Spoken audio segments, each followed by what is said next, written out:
It's been a long day without you, my friend. Seni ragam hias yang kedua iaitu permainan rakyat.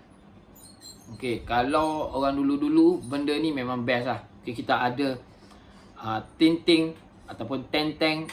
Okey, kita ada lompat tikus, kita ada lompat galah, kita ada konda-kondi, kita ada galah panjang, batu seremban, baling selipar, bedil buluh, wow, laga biji getah, kita ada rebut tiang, kita ada gasing, kita ada congkak. Saya dah sertakan sekali gambar-gambar ni. So benda ini sentiasa dimainkan pada zaman dahulu. Dalam banyak-banyak permainan yang saya sebut tadi, ada permainan yang tidak mempunyai alatan. Ada permainan yang punya alatan. So kita pilih 3 sahaja permainan yang punya alatan yang boleh dimasukkan seni ragam hias, iaitu gasing, wow dan congkak. Okey, so kita pergi yang pertama dahulu. Permainan yang pertama iaitu wow. Wow adalah warisan budaya. Okey, warisan budaya yang mempunyai tinggi nilai estetik dia. Okey, mempunyai tinggi nilai estetik dia, sangat dinilai, sangat digemari oleh penggemar seni. Okey, dia terkenal kerana ia mempunyai ragam hias yang menarik. Okey, ia mempunyai banyak corak-corak yang menarik, berbeza mengikut tempat dan masa, berbeza mengikut jenis wow itu sendiri. Okey, biasanya motif ataupun corak yang kita gunakan adalah flora dan awan larat. Okey, hanya 2 saja, biasanya flora dan awan larat. Baik. Kita ada contoh beberapa wow seperti wow bulan, kita ada wow kucing, wow burung, wow daun, wow merak, wow jala budi, wow dodoh helang, dan banyak lagi. Okey, so tapi kat sini yang biasa kita dengar adalah wow bulan, permainan yang pertama. Kemudian kita pergi kepada permainan yang kedua iaitu gasing. Dalam buku teks ni dia maklumkan, kalau dalam buku teks ni dia maklumkan terdapat 2 jenis gasing sahaja. Sebenarnya gasing ni mempunyai banyak jenis. Dia ada gasing toyol, gasing bergelan, gasing berembang, gasing jantung, gasing kuno, gasing pangkah, gasing pinang. Tapi dalam buku teks hanya bagi tahu ada 2 sahaja jenis gasing, iaitu jenis gasing pangkah dan gasing uri. Baik. So, ini gasing pangkah, ini gasing uri. Kamu boleh tengok. Okey, kamu boleh tengok perbezaan bentuk dan corak. Okey, gasing pangkah tujuan dia adalah untuk berlawan. Bukan lawan dengan manusia, bukan baling dekat manusia, tak. Depa lawan pangkah gasing. Okey. Hang baling gasing aku pangkah dia. Hang baling gasing aku pangkah pula. Kita tengok siapa pecah dulu. Itu gasing pangkah. Dia berbeza dengan gasing uri. Gasing uri digunakan untuk berlawan juga, tetapi perlawanan dia, jenis dia, kita tengok siapa paling lama berpusing. Dia tak ada pangkah-pangkah dah. Alright. Tetapi gasing uri dia tidak mempunyai corak. Jarang gasing uri ni mempunyai corak lah. Biasanya yang mempunyai corak ataupun motif adalah gasing pangkah. Gasing pangkah ni famous biasanya dekat Melaka. Okay. Kalau dekat gasing uri ni dia famous dekat Kelantan. Okay. Gasing uri tidak mempunyai corak ataupun motif. Gasing pangkah mempunyai motif. Okay. Kat mana dia nak letak motif tu? Okay. Bukan keseluruhan body. Kalau kamu tengok, dia letak hanya di bahagian bahu gasing. Bahu gasing ni kat situ bulat. Okay. Kemudian di bahagian bahu tersebut, bukan di bahagian tepi tetapi di bahagian atas. Kamu boleh tengok gambar yang saya tunjuk. Gambar-gambar yang saya bagi tu kamu boleh tengok corak yang digunakan. Biasanya corak ataupun motif yang digunakan bersifat flora lah. Okey. Alright. Kita pergi seterusnya kepada permainan ketiga, iaitu congkak.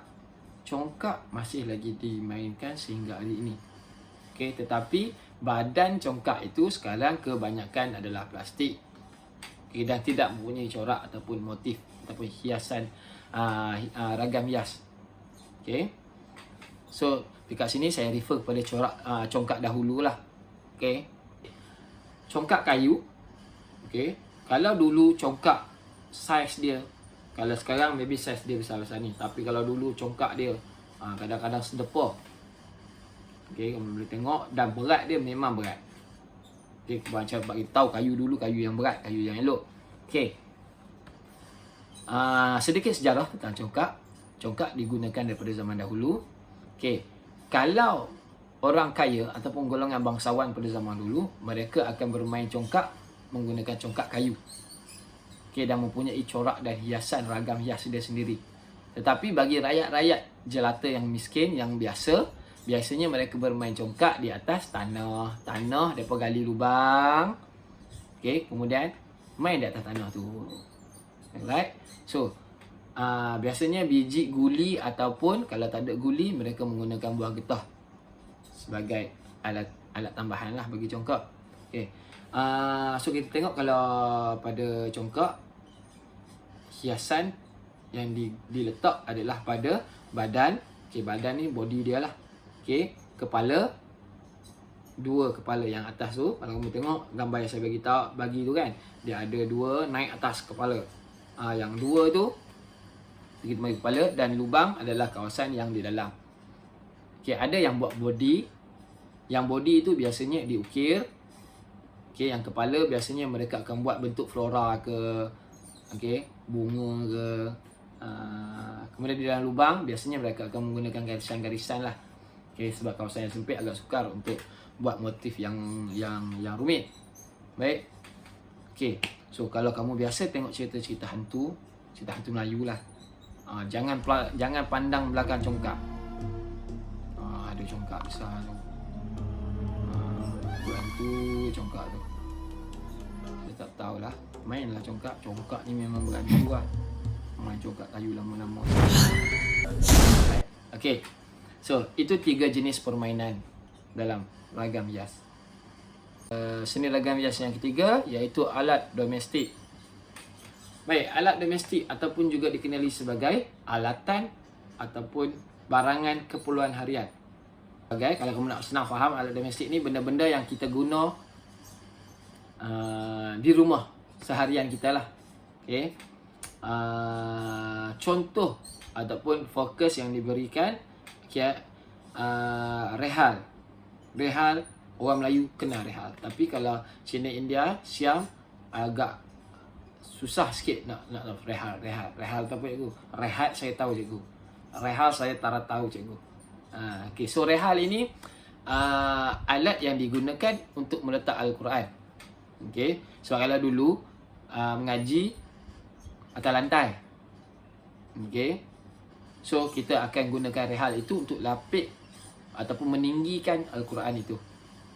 Rehal ada satu jenis saja, iaitu bersilang. Okay, dia memang bersilang, dia macam X. Tak nak guna, lipat. Nak guna, buka. Dia X. Alright. So, untuk rehal ini, motif yang biasa digunakan adalah motif biasanya flora, geometri dan kaligrafi. Kaligrafi ni maksudnya tulisan-tulisan ataupun garisan-garisan yang ke arah Arab sikit. Ke arah Arab sedikit. Okey. Itu rehal. Kemudian kita ada alat yang kedua iaitu kukuran. Kukuran ramai yang kenal juga. Okey, ramai yang tahu kukuran itu apa. Kukuran, kegunaan dia adalah untuk mengukur ataupun menggeruk ataupun mengikis isi kelapa. Dia ada 2 jenis. Dua-dua duduk, kena duduk atas dia. Ada satu yang jenis flat, maksudnya dia tak boleh lipat. Ada satu lagi macam rehal tadi, dia jenis boleh lipat. Jenis X juga, dia boleh lipat juga. Okey.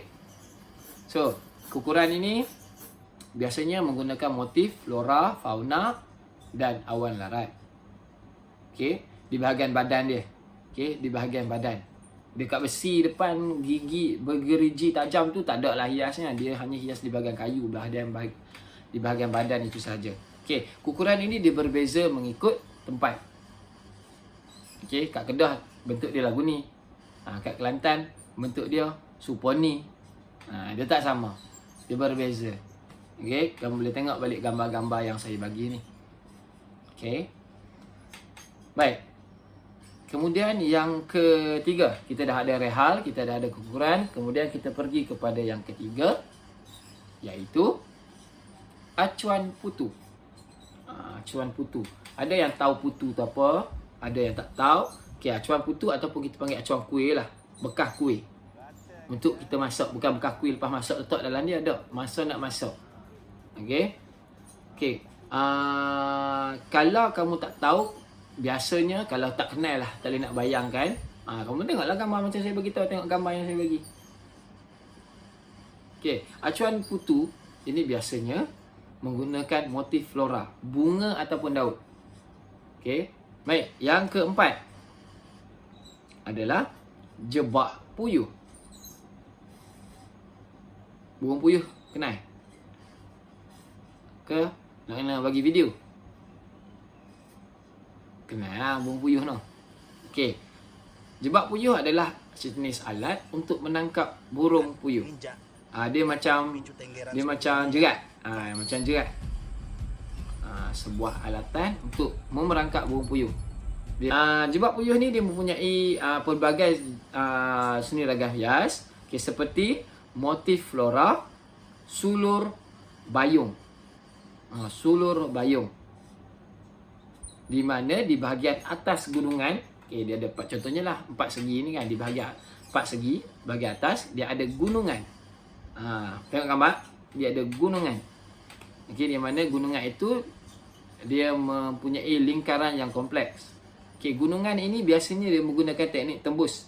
Teknik tembus bersilat. Maksudnya bila kayu itu diukir, dia bukan separuh, tetapi dia tebuk sampai berlubang terus lah. Itu dinamakan teknik tembus bersilat. Okey. Tengoklah, macam biasa nak bagi faham, terang saja. Kalau tak ada gambar, tak faham. So boleh tengok gambar di sekeliling saya ini. Ada. Ada kot. Tak tahulah. Kamu tengoklah. Itu adalah alat domestik. Last sekali kita akan pergi kepada toko. Mengikut buku teks, dia hanya bagi 2, iaitu tukang ulung perahu tradisional. Okey, pembuat perahu tradisional dikenali sebagai tukang ulung. Okey, iaitu boleh tengok dekat tepi ni saya sertakan gambar dengan biodata dia sedikit, iaitu Hasni bin Ali. Lahir pada tahun 1946 di Terengganu. Okey, 1946. Okey, Hasni ni dia mewarisi kemahiran daripada ayah dia. Dia tak belajar daripada sekolah. Dia masuk universiti ke tak. Ayah dia je ajak cara-cara untuk buat perahu. Okey, kemudian dia ada hasilkan pelbagai jenis perahu seperti perahu sekoci, perahu payang dan perahu kolek. Yang ini tengok balik pada tajuk perahu yang saya bagi tadi. Perahu buatannya kaya dengan nilai-nilai tradisional Melayu. Maksudnya motif yang digunakan adalah menggambarkan budaya orang Melayu.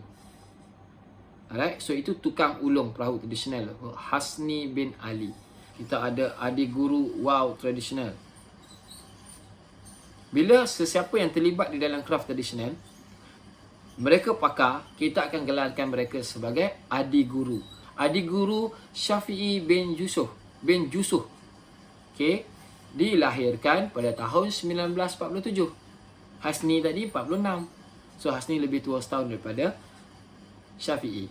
Okey, lahir di negeri Kelantan pada tahun 1947. Okey, Syafi'i meminati bidang craft wow sejak kecil dan mendapat sokongan daripada keluarganya. Okey, ayah dia, mak dia support. Bagus, minat buat wow, bagus. Okey, dapat sokongan daripada keluarganya. Okey, keunikan hasil pembuatannya ialah badan wow berbentuk bulat dan seimbang. Dia kalau buat nak cari sengit payah. Nak cari sengit payah. Dia teliti. Okey. Dia punya hebat ni, sampai dia jadi duta Malaysia Airlines, MAS. Syarikat Penerbangan Malaysia, MAS. Jadi duta bang. Jadi duta. Hampa jadi apa? Okey, kadang-kadang dia jemput membuat demonstrasi wow di luar negara. Hampa duduk dalam kawi, tak keluar-keluar.